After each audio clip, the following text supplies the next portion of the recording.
Live from the Washington, D.C. area. It's the Inside Scoop. All the news that our viewers want to know. Now, here's the host. California's Live. Welcome to Inside Scoop, Virginia. My name is Bettina Lawton, and I am your host. And tonight we have a candidate showcase for our House of Delegate races. As those of you who watch the show regularly know, we do a lot of politics. And you also know that we have elections every single year in Virginia. And this year it is our statewide races, which is the governor, lieutenant governor, and attorney general. And then the entire House of Delegates is up for election. And so we are bringing to you some of the candidates who are running. Tonight we have 3 challengers and 1 incumbent, and we're going to start off with our challenger from up in this area, in the McLean area, although it's a big, weird district. And her name is Kathleen Murphy. Kathleen, I want to welcome you to the show. Well, thank you. Thank you for having me, Bettina. I appreciate it. Well, a lot of folks are you still have no DDR, right? just tuning in, we think, to the House of Delegate races and to the fact that we have elections at all, because there was just the articles about the governor's race last weekend, so folks are starting to watch. What do they need to know about Kathleen Murphy? Who are you? Well, I grew up in a military family. I'm one of 7 kids. Had a great mom and dad, and we moved around, as you can imagine. So when I had a choice of where I could live, I chose Virginia, and I'm glad I did, because it's a great place to live and raise a family. We have a really strong community and good schools. I chose Virginia for the schools, and my kids have done very well. And so I've lived here now for over 20 years, and I'm a precinct captain, have been almost for 20 years. I'm involved in the community. I'm on the healthcare task force for Fairfax. I'm an appointee to the Human Services Council. I'm on the McLean Community Foundation. Wow. You're asking me how I have time for all I was, those. actually. I was thinking to myself, good Lord, those are heavy-duty kind of assignments. Well, I'm also a small business owner. I'm a consultant, and I build legislative strategies for companies and nonprofits, and I've been doing that since about 2009. Okay. So why are you actually running? The $2,000 question? That's right. I'm running because I think that we deserve a strong voice in Richmond. I think that we deserve a delegate who will stand up for the priorities and the interests of the people of this district. I don't have an ulterior motive. I want to represent us. We have a great community. We have great schools. We have great neighbors. And I think we deserve better representation, and that's why I'm running. Well, what's the matter with the representation that you're getting then? Is it, I mean, your district, and I'm hoping they will put it up. I've got a map. Maybe they'll put it up. Your district is pretty big. You go from like Arlington into Loudoun County, right? All along Potomac River, sort of between Route 7 and the Potomac. We go on the other side of Route 7 only in 2 places.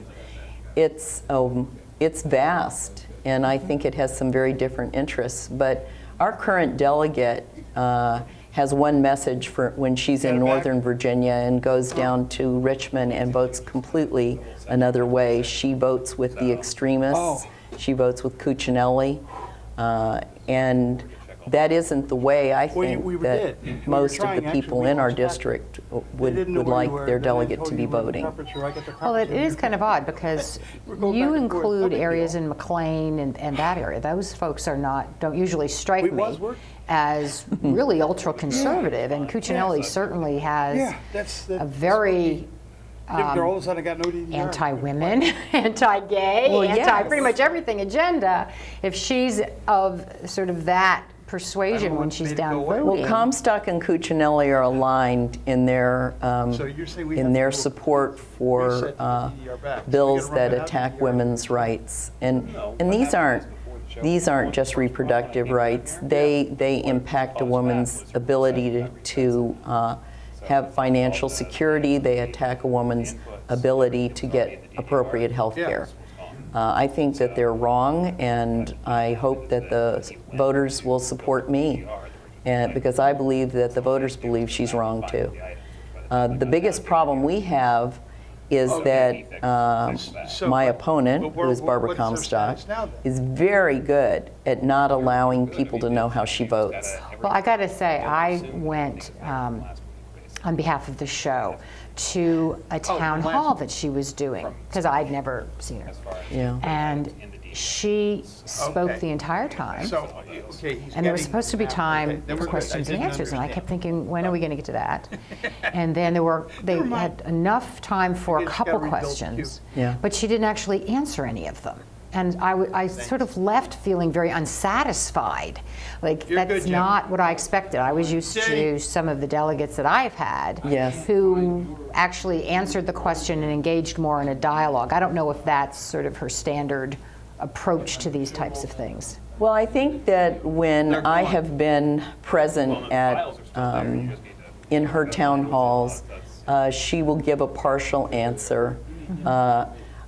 An important issue for me is sensible gun safety regulations. I have a brother who was murdered, and to me, you couldn't get more personal than that. Well, when Barbara was asked about her support for background checks and limits on the size of gun magazines, she said for her it was personal because her husband was a school administrator and her son went to Virginia Tech, and of course that was the answer. Oh. It's not. It doesn't tell you how she's going to vote, and she's careful not to put her voting record and her positions in front of voters. Well, how are you on transportation? Because there was that massive transportation bill. Well, I know how we all are on transportation up here. We're all like sitting in traffic. We're all sitting in traffic. But if I'm recalling correctly, and you know her record better than I do, but didn't she vote against the transportation bill? Yes, she did. She voted against the transportation bill, which would have allowed us in Northern Virginia, for a change, to keep $320 million of our own money in our own area. She voted against it. And was there some basis for this? I mean, well, you can have her on and ask her that question, because I think her explanations don't make any sense. Okay.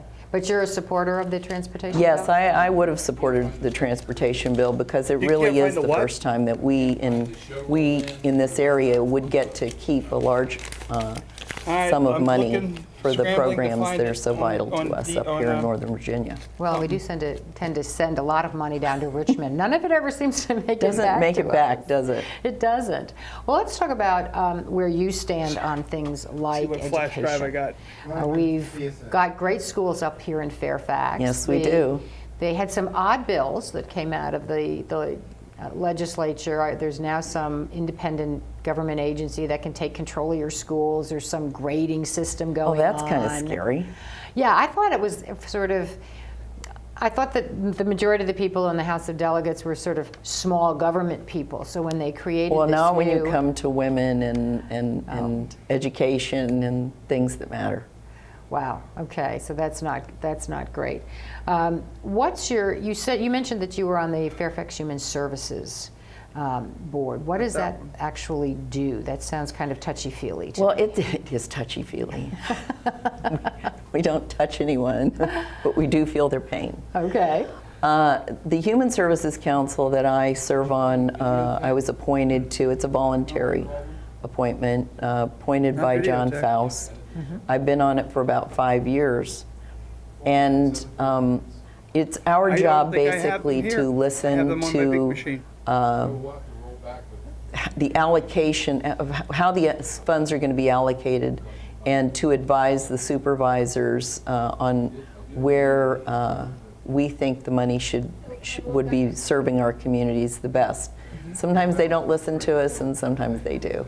Okay. But we do spend a lot of time listening to the plight of people who really want good things done in our community. Head Start programs, programs to help those with autism, programs to help the elderly.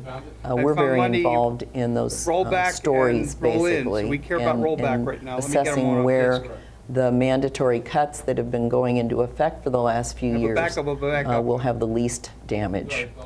Well, that sounds like kind of I a know. difficult Hang on. thing to do. I mean, how do you assess that? Are you a numbers person? You said you No, did. I'm not. I Immovable. lead with my heart sometimes. It's very hard to make choices. I mean, we never want anything to be cut. We never want No, our anything stuff to be disappeared. cut. Someone deleted it. And I've been having we trouble listen deleting to my the timer. experts, and they'll tell us, you know, if we cut a little here, a little there, that's where the least amount of damage would be They have done. to go And so several that's what we levels. try and advise the supervisors on, is how to cut it with the least damage to the really important programs. Wow. You also Okay, mentioned I the have these, McLean Community and I have Foundation. them Yes. So on what is here. that? McLean Community Foundation gives grants, and we give grants really within McLean area, the larger McLean area. And we give have it a to backup of my organizations backup. and programs My that dumb one. benefit the residents of McLean. My favorite is we give grants to SHARE. And SHARE is an organization that really does outreach and helps the poor. There are And two you would files, think, Jim. well, we're talking McLean in Northern Virginia. There are a lot of poor people. And SHARE is a wonderful organization. I guarantee you everybody should support it. But we also give grants to Girardi, both files are named New Monday. people like, Bettina. or to And then organizations back, like McLean High School from and Langley PSA High and roll School, and we've helped Fine, but- clean up but you'll at least parks. you pull We've these two to get even put in started. a stop sign or two, I think. Those wouldn't have been my votes. Yeah, yeah. Well, excellent. Let me ask you, because I heard a rumor. This is a rumor. Uh-oh. Yes, we're going to rumor monger. That you wrote for Nickelodeon? Oh, yes, I did. I did. Really? Yeah. What was that? What was that all about? Well, when I got a divorce years ago, I needed a job. I had 4 children, and I needed to support myself. And I had been involved in starting an organization called the Congressional Wives Task Force, because my ex-husband was a member 50 of seconds. Congress. And we had done a lot of work on television programming and violence in control on a little television crosswalk. programs. And we also did a lot of work on nutrition Stand by manual. and salt and sugar content labeling on packages. It was Counting good. down for music. Because From we had a 5. great access 5, to members of 4, Congress, and 3, so we thought 2, who better 1, to advocate roll on these music. kinds of bipartisan issues. Right. And so that's what we See if did, Brian can and hear it that there. translated into a job years later with Nickelodeon. That's wonderful. Well, I want to thank you for coming tonight and sharing with us. Well, it's been fun. Thank you. Kathleen Murphy, she is running for the House of Delegates in the 34th. Stay with us. Yeah? Okay, you can go in. She's had more than a dozen fractures. And in the next few years, she faces 2 major surgeries to strengthen her fragile bones. She's only 10 years old. Most people don't worry about fragile bones until late in life. For those with osteogenesis imperfecta, brittle bones are a concern throughout their lifetime. Find out how you can strengthen this child's future. Diabetes is a killer. After I was diagnosed, I didn't feel sick, so I didn't listen to my doctor. Then it struck. I had a heart attack, then a stroke, and I was only 49. Most people with diabetes also have high blood pressure and cholesterol, which can cause severe heart damage. In fact, 2 out of 3 people with diabetes die from heart disease or stroke. Don't let diabetes destroy your life. Call for your free diabetes survival guide. Choose to live.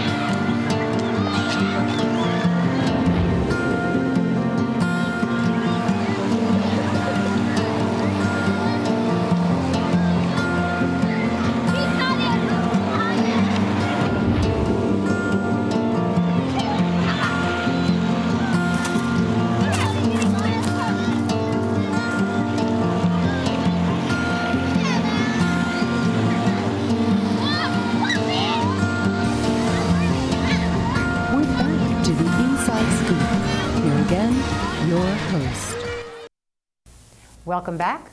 I'm Bettina Lawton, the host of Inside Scoop Virginia, and tonight we are doing a candidate showcase with some of our House of Delegate candidates. And we are going to talk this segment with an incumbent. And she has been in a couple of times, very experienced, knows what she's doing. And apparently the Republicans are afraid to run anyone against her, but we'll ask her about that. We have with us Kaye Kory. She is a Democrat. She represents the 38th District in the House of Delegates, which is all in Fairfax County. Yes, and thank you very much for inviting me, Bettina, and thank you for that flattering introduction. I appreciate that. Well, absolutely. I mean, I'm assuming I looked it up to say what, who's she running against, and there was no Republican. There's some independent Green candidate running. Yes, there is. I have not met him or heard from him yet, but there is.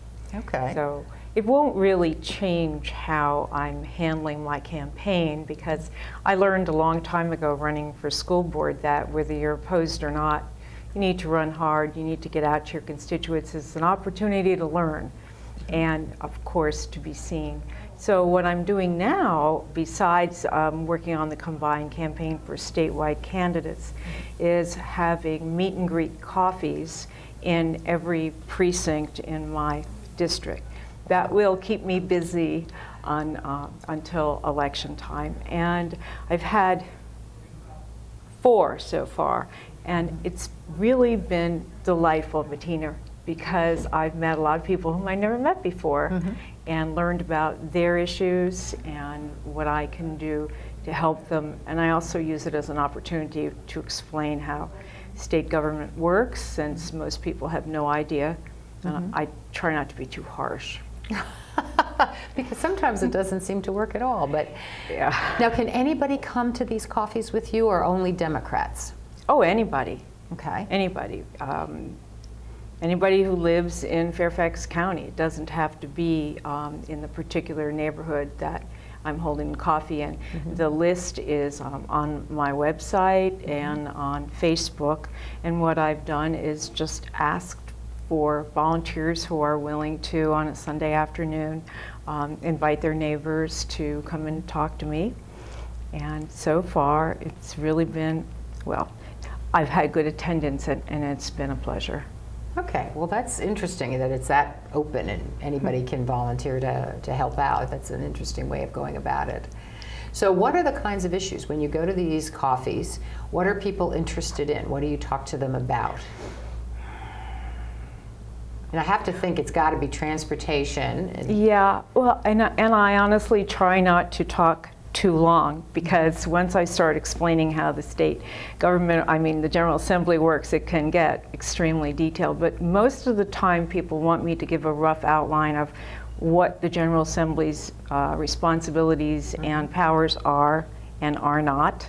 And then I do talk about the transportation bill. I'm very proud of that, and having been a part of it, and proud of the fact that there weren't enough Republicans in the House of Delegates to support it, so the Republicans had to negotiate with the Democrats, one of the very few times since I've been down there anyway.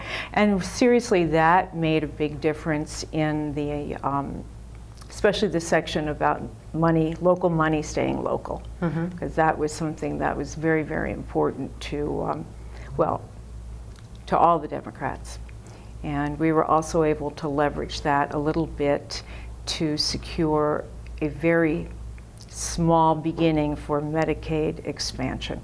So it was one of the more productive sessions, even though a whole lot of things were voted on that I didn't like. So one of those that is my personal favorite that I don't like is you did a voter identification, a photo ID bill. That's what I was just going to talk about, because a lot of people are asking me about that, especially since the Supreme Court decision. And many people don't know that even in the last year, the General Assembly has enacted some new restrictions. It's been kind of quiet. the one that I have the most problem with, and I'm putting it on the list of bills that I'm drafting to repeal things that have been passed in the past several years, is the narrowing of the type of photo ID that is accepted at the polls, and requiring, of course, a photo ID from everyone. Now that won't go into effect until 2014, Right. so we have an opportunity to turn it around. Because what is the, I thought it was very, well, I didn't think it was odd, because I know voter photo ID is a big deal with Republicans, but we just spent in Virginia millions of dollars last year making sure everyone had their regular Virginia voter card. Hundreds of thousands of dollars in postage alone, right? Right, and it just seemed to me that was such a waste, because now the state doesn't the state have to fund, I mean, getting an ID, we in Virginia, particularly up here, for those of us who drive, we all have driver's licenses and things like that. But I heard of a woman actually in Mount Vernon, which is in Fairfax County, who was disabled and who said, how am I supposed to get to the place to get this? I can't do that, and I'm not rich enough to go hire a cab from my house to wherever. Is there any funding obligation? There is funding included in the legislation for voter education about the changes. But that doesn't help you get it. Yeah, exactly. And that is really, it's actually criminal when you think about how hard it is to get the kind of ID that you need so that you can exercise your constitutional right. And no matter what anybody else says, I know this is absolutely discriminatory against poor people and people of color. Well, it does seem, because I hear about it from particularly older people of color who weren't born in hospitals. And they don't have birth certificates. They have no birth certificates. I mean, exactly. So how do you get the proof of who you are to get the ID? And that, to me, is sort of this huge black hole that a bunch of folks fall into. Yes, and when we have discussions on the floor of the General Assembly, as we've had several years in a row about this issue, there's no answer for the proponents of this restrictive voter ID bill. There's no answer to that. It's kind of like dead silence, and then they go on to the next point. I actually think Virginia should be embarrassed in its attempts to prevent people from voting. Haven't we as a state learned anything over the past several hundred years? Apparently not, because we also had those huge long lines, particularly in minority precincts last year. Right. And we'll see what happens the next time through. Although they keep saying, well, that was extraordinary. There were a lot of people voting. And I thought, okay, but that doesn't mean you don't have to fix it. Exactly, and there were a number of pieces of legislation, and I had several in too this year that didn't get very far at all, that would have made it easier to vote. You know, having longer hours in the day, having more days available for early voting. I was focusing on emergency permission to vote early in a case of an emergency. The number of my constituents had family emergencies, had to go out of town, weren't going to be back, or didn't know if they were going to be back on election day, and they couldn't vote. Right, right. And that whole Hurricane Sandy or whatever it was, hit New Jersey right before the election. Right, and so we also had legislation about what's a weather emergency. All of those things didn't make it out for a general vote.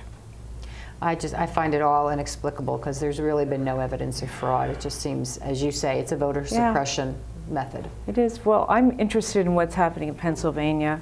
Maybe there'll be some ruling that will cause Virginia to take a second look. Well, I think if we get a new governor. Oh, I was going to say, if we get a new governor. Of course we'll get a new governor. We will get a new governor, and hopefully we will get more Democrats in the House of Delegates, so that we've got at least a little bit more, because at the moment it's veto-proof. It is, and we just need a couple more so that we actually can, if we work together, which is always the key, override a veto. We have some, I believe, really good Democratic challengers. Some very, very strong candidates, and it's a pleasure for me to be able to support them. And I also think it takes a lot of courage to go out against an incumbent and start knocking on doors when no one really knows you and or knows why you think the incumbent should lose their job. Well, actually, that's what I did. I was going to say, you did that. You took on a sitting Democrat, as I recall. I did. But you have to prove why that person shouldn't keep that job. That's right. And it's not necessarily an easy thing to do. Well, it's particularly difficult door-to-door type of canvassing, because my experience with canvassing, and maybe candidates have it easier, is, you know, people have stuff they're doing. They don't want to really listen to big explanations. You got to be able to say, here's why. You need to get rid of this person and hire me. I've been so fortunate at doors. I heard you love it. I heard you're good at it. I do, and people tell me that I should, you know, stop talking so long or stop listening so long, and, you know, I get a kick in the foot or whatever when I'm standing there. But I think that the people who are willing to talk to me and to tell me what's on their mind, I mean, that is such a gift, because like you, at least this is what I think you said, if someone comes knocking on my door and I don't know who they are, and I'm actually have the pleasure and peace to be home, I'm not going to answer the door. Right. I'm just going to wait till they go away. That's exactly right. Stop ringing my bell. Yeah, I know. Exactly. So I think that, you know, anyway, I do love it, and I learn a lot, and I make a lot of friends. Well, and it is good, because I do know whenever somebody has had a candidate come to the door, and I don't know what it is. Apparently, none of them come to see me. Never. I've never seen anyone. I wouldn't come to your door. They said, "Oh gosh, don't go to that woman's door." But people remember, because neighbors will say to me, "Hey, so and so was by." I know. And so you get that little talking going on. Yeah, which is I have helpful. met people who said, 5 years ago, you came to my door and you said this. And it's like, wow, how could you pass up an opportunity to make an impression like that? Right, that is true. Now, I also understand you mentioned you were doing, before we went on, you're doing some kind of a canvas for the joint campaign or the coordinated campaign? Yeah. What is that about? If somebody wanted to participate, how do they do that? Well, I am hosting a canvas out of my home in Lake Barcroft in my district on Saturday, 10 o'clock. And how you participate is go on my website, go on my Facebook, and you'll find out. And Senator Warner will be there at 10 o'clock to tell us how wonderful we are and get us all excited. Excellent. Well, do go to Kaye's house on Saturday. Check out her webpage and get the exact address. And go out and do canvassing. And stay with us, because we'll be back with another challenger. Art, a universal language, an expression of culture, of self. And now, thanks to Empowered Women International, a way for emerging and established immigrant and refugee artists and artisans to find hope to earn a living while enriching the lives of all of us. Empowered Women International, making a better America every day. For more information on Empowered Women International's educational programs, or to make a tax-free donation, contact cfripp@aol.com.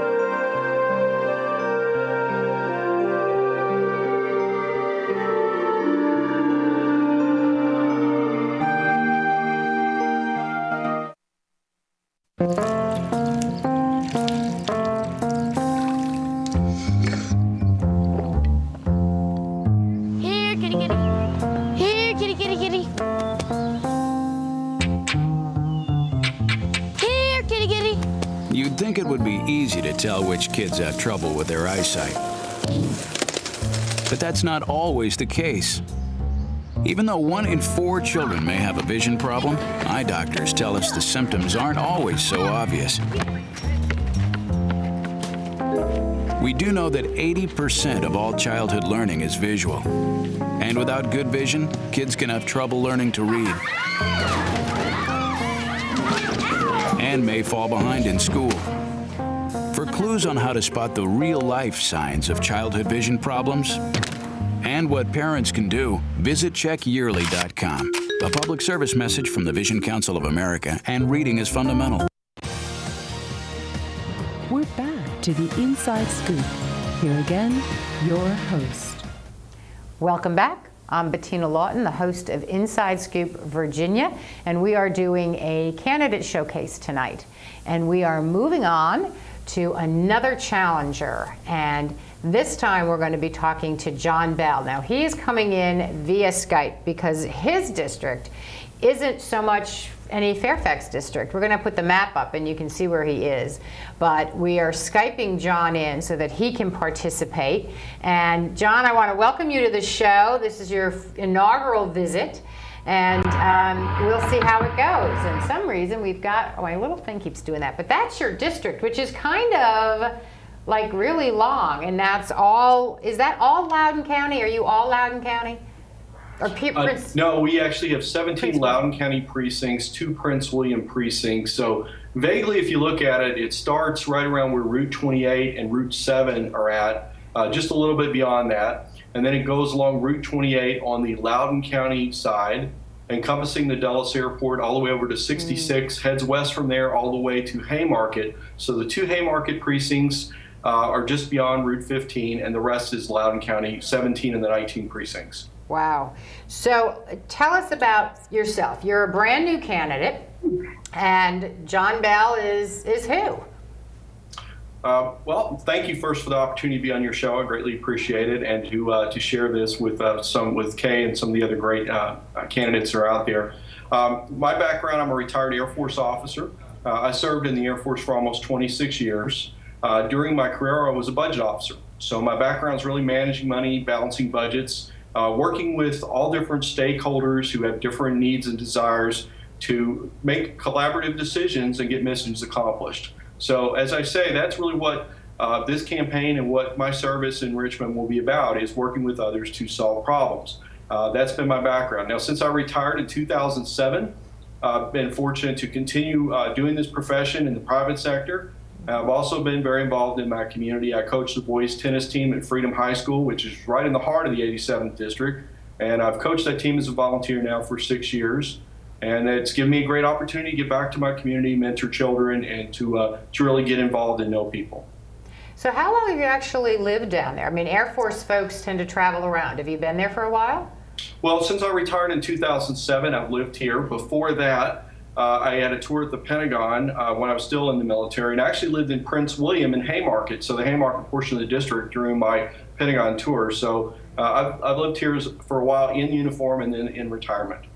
So why are you running? I mean, you're running against an incumbent, and as Kaye said in the prior segment, it takes a lot of guts to do that. I mean, what in the world led you to decide to do that? Well, I actually like public service a great deal. I think my call to service really began in 1981 when I joined the Air Force right after graduating from high school. So I've always had a strong connection to public service. That's why I volunteer at the schools. And I looked at really where we're at in Virginia, what our House of Delegates is doing, and the things that they've passed, the extreme measures the last few years, and really what my opponent, David Ramadan, has done, I think is out of touch with this district. And, you know, I look in the mirror and ask, what can I do about it? Well, what I can do is step up and run and promote the values and things that are really important to people in this district. So that's why I'm running. Well, now you say you question the values and whether he matches up with the district. What are you talking about there? Well, I believe it's really about making the right priorities and having the right allegiances. And the parties that are important for me is, in this district, a district of people with very difficult commutes, is transportation. We need real transportation solutions. I applaud everyone who voted for the transportation bill this year. David Ramadan did not. He's had 3 times to vote on transportation since he served. Every time he voted no. In this district of really tough commuters, that's a hard vote for me to understand. And when I talk to people, they agree with me on this. The other one is education, very important, and he has a bad voting record on education. Has voted against most education referendums that have come to the General Assembly in the last 2 years. I talked to people in the district, and what's important to them and why they moved here was for great schools and good quality of life. So education, transportation, connect in that respect. The other thing which I can tell you is important, that I have firsthand knowledge in coaching children for the last 6 years. parents want to be involved in their children, in their lives and in their activities after school. And if commutes are so tough, they really struggle to get back to see their children. So improving transportation is very important for business, not just now, but for our future in Virginia and our district. But it's also very important for families and quality of life. And then, lastly, I think jobs are very important. Creating jobs in the district, closer to home. If jobs are closer, then you don't have to drive so far to go to work. And I think that's an important priority too. And I believe the way we can do that is make Virginia more inviting to everyone, not pursue divisive social policies, but pursue measures that will bring business here, promote business. That's where we can make Loudoun County and in Virginia a better place. Loudoun and Prince William counties, part of our district. Well, a lot of people are moving out into that area, and the commutes really are just killers. I mean, when you talk about your district and the major roads you mentioned, they're all parking lots at the end of the day. So I'm surprised, or maybe I just shouldn't be surprised, that he opposed the transportation bill, but that would seem to me to be a major issue for you folks out there. It is a major issue. I believe that he commented afterwards it was a matter of principle, and I think the bottom line is he put ideology above the needs of the people in this district. And when it comes to allegiances and priorities, for me, it's going to be putting the people in the district first. And I'm going to see the children I coach at tennis and their parents, and sometimes how disappointed they are when they show up to watch their children play tennis and they're almost finished, or they are finished. So that's where my priorities are going to be. Well, I don't know a lot about Ramadan, except his name always makes me go, ooh. Didn't he get subpoenaed to a grand jury or something? Didn't I read that recently? He's involved in some kind of, is it the Star Scientific situation? There's something bad going on with him. What is all of that about? You probably don't want to talk about it, but I'm going to ask you about it anyway. Well, I don't know a great deal about it. I know basically what you know, what I've read in the paper. He got a subpoena to appear at the grand jury related to Governor McDonnell and some gifts. That's about all I know. What I do know is I think transparency and ethics is very important in our government today, and we've clearly had some lapses in that. David Ramadan's been part of that. He took a trip to Taiwan and didn't report it, and this was actually brought forward by one of his colleagues. It was a gift from the Taiwanese government, and he initially said, well, I don't have to report that, even though I think the code, as Delegate Ken Plum pointed out, is very clear. However, he decided that since it was on Facebook and Twitter, that was good enough. Well, I disagree. I don't file my income taxes that way. There's laws and rules on how we have to do these things, and we have to be transparent, tell people if we get a gift, who it comes from, and when they gave it to us, how much, and so on and so forth. I believe, and I support the gift ban that others have proposed. I believe you should serve in public office because you want to serve the people, not to enrich yourself. During my Air Force career, we weren't allowed to take gifts over a very small amount, like $10. And in the private sector, I work for a company, we don't allow gifts at all to any of our employees or to our customers. And I think that's what we need to do for state officials. I also think not only does it need to be a dollar amount that's very nominal, it also needs to be reported in a timely manner. So if you get a gift, it's reported right away, not waiting a year till it becomes public knowledge. I think the public deserves better than that.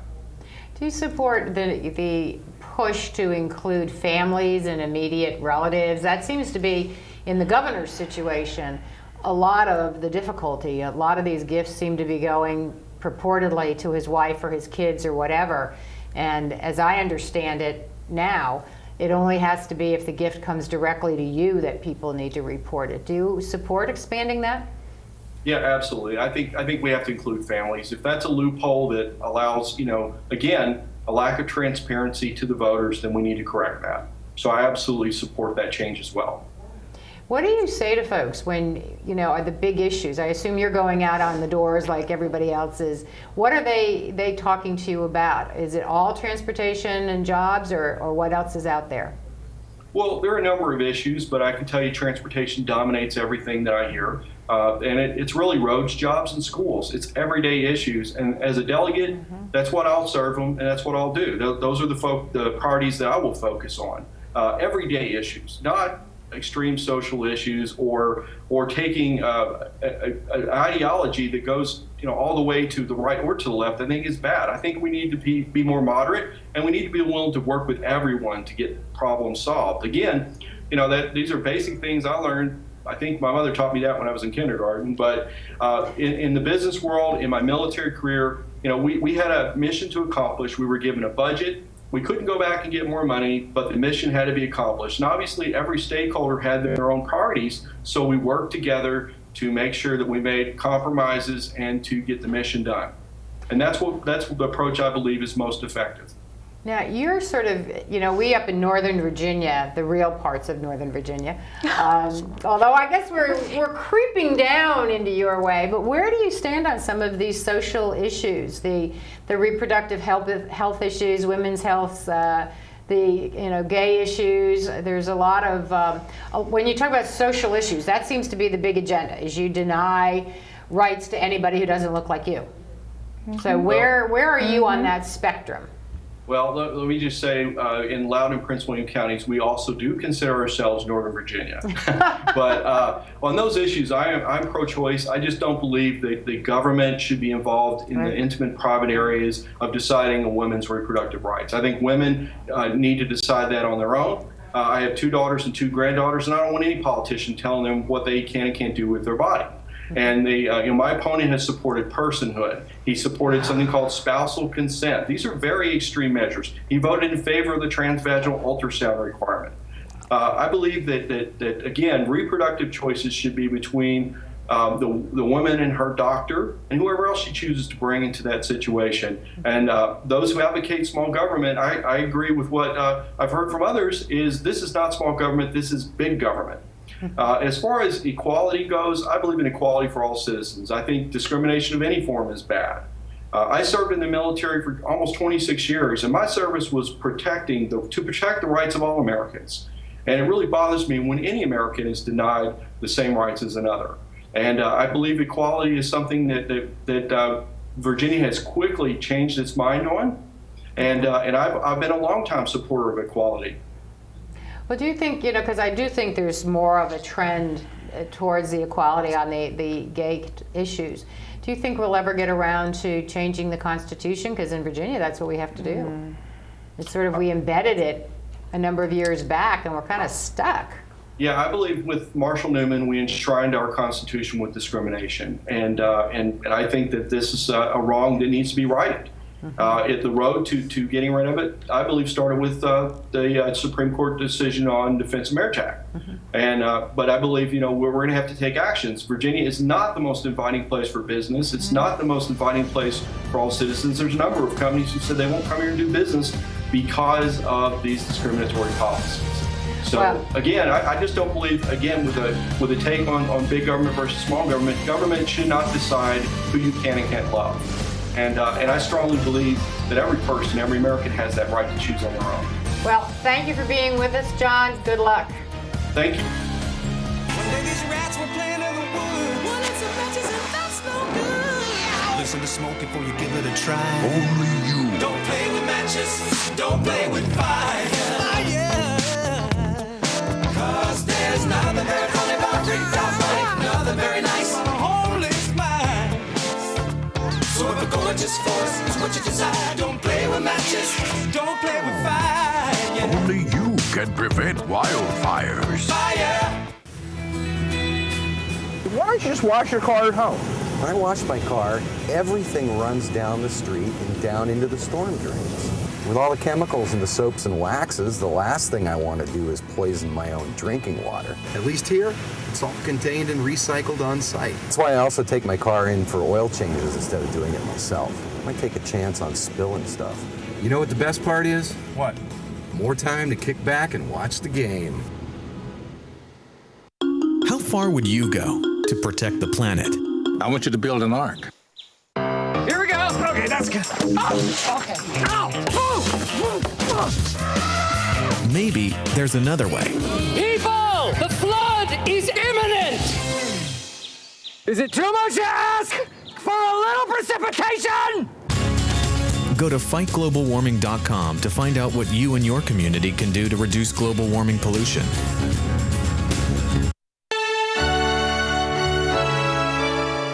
Somewhere around the world, there are men and women of the armed forces risking their lives, helping rebuild communities after natural disasters, collecting toys for needy children, tutoring kids in school. These are your sons and daughters who work to keep us safe, secure, and free. Dedicated men and women who put their country first.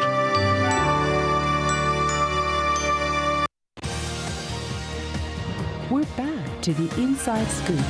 Here again, your host. Welcome back. I'm Bettina Lawton. I'm the host of Inside Scoop Virginia, and we are in the final segment tonight of our candidate showcase. And we are bringing in another new candidate via Skype. He's got a very bizarre kind of district. I don't know if we're going to be able to show it. I can't quite figure out what it is. It's mostly in Prince William County, but it's this really big, long thing, kind of looks like a worm. But it's Atif Quarni. Atif, thanks for joining us tonight. Well, thanks for having me, Bettina. What is this district? You've got a very odd district. So you're mostly in Prince William County? It is actually, all of it is in Prince William County. Basically, it starts at Manassas Park in Manassas. It's the area called Yorkshire is where I live, and it stretches all the way past Gainesville. It stops at John Marshall Highway. Okay. So tell us about yourself. Who are you? Why are you running? Well, I'm an 8th grade mathematics teacher. I was also in the United States Marines for 8 years.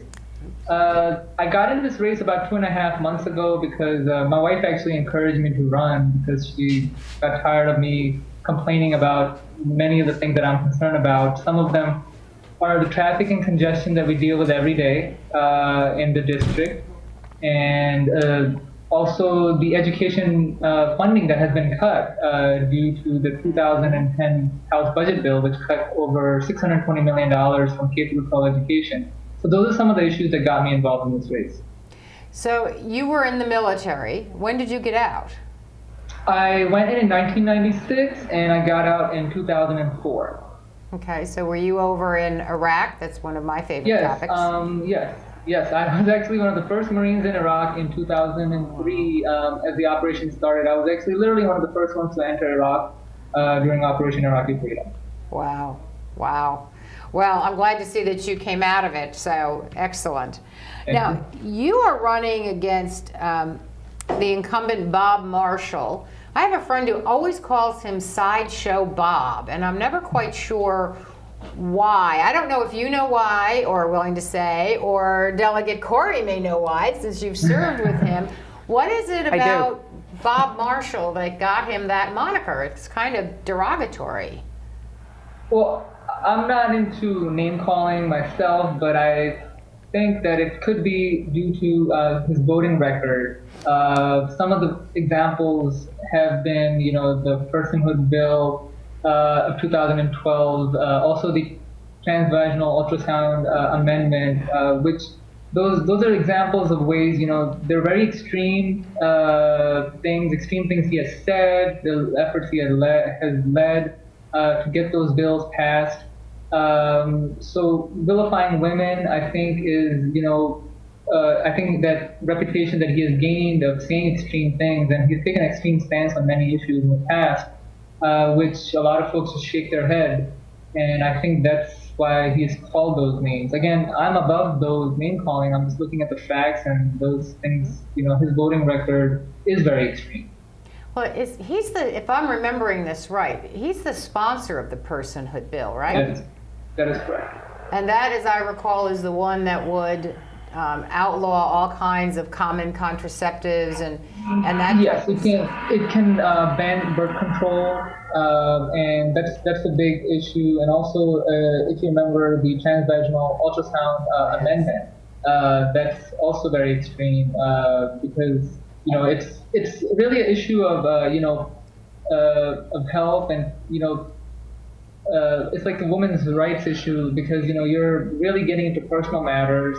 I strongly believe that this particular bill and this particular amendment are really overimposing folks' personal beliefs in personal matters, because a person's health decision is between themselves and their physician. So Bob Marshall has, in my opinion, gone way far to the right. He is the most right-wing conservative legislator in Virginia right now. So apart from, so he's got this big anti-woman agenda, obviously, with the bills that he has sponsored. And how I'm assuming, since you've described them as sort of way out there and the conversation, that you would not be supporting that type of legislation. I would not be supporting that type of legislation. And also switching gears a little bit, as you might already know, that Bob Marshall voted against the transportation bill. It's a bill that passed 83-17. Again, he's so concerned with extreme social issues that some of the common sense things like the transportation bill, which is a very popular bill, that is something, that we really need. I would have voted for that bill to pass. And unfortunately, it did pass, and the funding is going to be generated from that bill. So that's why it doesn't make any sense to me when it comes to common sense matters, what the voters really want. He's voting against that, but then on the other side, he is really leading efforts and vilifying women and introducing bills and voting for things that folks do not want. Do you think that people in your district understand how he votes? I've heard that he's a very personable, I've never met him, I've heard that he's a very personable kind of guy. Do they actually understand his voting records? Is that part of what you need to do, is to make sure people know what he's up to? Yes, that's what we're working really hard on. We have spent a lot of effort in developing our ground game, and I actually was door knocking. I got here about 5 minutes ago, right before the interview, because I had made it my personal effort to get out every single day and knock on as many doors as possible every single day, and do a very strong ground game, because people, unfortunately, if most people knew his voting record, then he would not be in office that long. In addition to that, the district has changed so much. The district changed a lot after redistricting in 2011. This district is where Democrats aim most advantage. A lot of the red precincts were taken out. On top of that, 4 additional precincts which are Democratic leaning were added to the district. So the folks, are new. A lot of about, I would say, 1/4 of the population in this district is new. Delegate Bob Marshall has only been their delegate for 2 years. He does have a strong group of supporters, but that's not as big of a group. It just turns out at a higher rate than the rest of us. And I'm really working hard, going door to door and talking to people and drawing the contract and telling them, hey, this is Bob Marshall's voting record. And I strongly believe that most people do not agree with it. Do you think that running in a year where you've got the governor going, and particularly this race with Terry McAuliffe and Ken Cuccinelli, think that'll help turn out all those new voters that don't know Bob Marshall, who might then turn to vote for you? I think it's definitely going to help. There are a lot of X factors in this particular race, and I'm really fortunate. The top of the ticket for our party is very, very strong. Starting with Terry, it's a very strong ticket. I think they're spending a lot of time in the district and in the county. Fortunately for us, also there's been so much support for me. When I joined the race, I'm new to politics. I did not know a lot of people, but folks on the ground are so in the different committees in the county are very helpful, and also outside in the surrounding areas. I'm getting so much support from different Democrats all around the area, and that is helping our ground game. So we have so many X factors that we're really going to have a high vote turnout, and we need to have a high vote turnout to win, frankly. But I really believe that we will have a really high vote turnout and all those different X factors, which will, give us this seat. And I'm very optimistic that we will win. Well, I was surprised. I looked up the fundraising numbers, and you're not that far back from Bob Marshall. I would have thought that he would have some massive fundraising advantage, and he really doesn't. You seem to be doing pretty well in that area. Yes, I'm fortunate in that. I don't think Bob Marshall has such a strong history of fundraising. He raises a reasonable amount of funds, but we outraised in the last quarter. And if you look at the details of the number of contributions that we got, there were a lot of people who were contributing there. We were small donors. That really shows that a lot of people are interested in this race. This is a very grassroots type of campaign. And even with the smaller amounts, we had so many donors that we outraised Bob Marshall. And, now we are also getting a lot of support from other donors as well and getting a lot of attention. Okay. So I'm very optimistic, and, with our next deadline coming up, we're hoping to catch up or pass Bob Marshall. Now, you mentioned earlier about what's going on with education. What do you want to see happen with education in the Commonwealth? Okay, so in 2010 budget bill, there were $620 million cut from K through 12 education. I really want to restore the measures to 2009 because I have seen firsthand what has happened in the school. My average class size in 2009, and before we used to look at it, it was about 26 kids in a class. This past year, my average class size was 34 kids. It's the increase of 8 kids per class size. You can only imagine 8th grade teenagers, 34 8th graders in a small classroom. It's tough. I mean, it has been tough on kids. It has been tough on teachers. And I really want to restore those measures to back to 2009 so we can continue to, so we can work on really bringing the class sizes to a reasonable ratio, student per teacher ratio. And do you have any particular views on the education at the other ends of the spectrum? I know Tim Kaine used to have a whole thing about the pre-K, and also there's been a lot of talk, Terry McAuliffe talks a lot about the need to support community colleges as a way of both workforce training, and because so many people, in order to afford college, start out there. Are those, both ends of those spectrums, things that you're also concerned with, or is your focus mostly on the K through 12? No, that's a great question. Actually, I was speaking to a voter at the doors today about that, and I think that education does not stop just at K through 12. That's a big misconception. I teach GED classes in the evening, and I think folks really need, should be given another chance to really improve their lives if for some reason they fall to the cracks. But also we need to focus on early childhood development, where the funding was also cut because of the House budget bill in 2010. So the education, you're learning from day one when you're born, and I really believe that until you pass away. I mean, life is a long learning experience, and education is key. I mean, I come from a family of educators, and if there are resources available for both early childhood development. Well, I want to thank you, Chief. I don't think you can hear the music, but I can, which tells me that we are coming to the end of the show. So I want to thank you for joining us. Thank you. Good luck. Good luck, and we will check back in with you as the campaign moves on.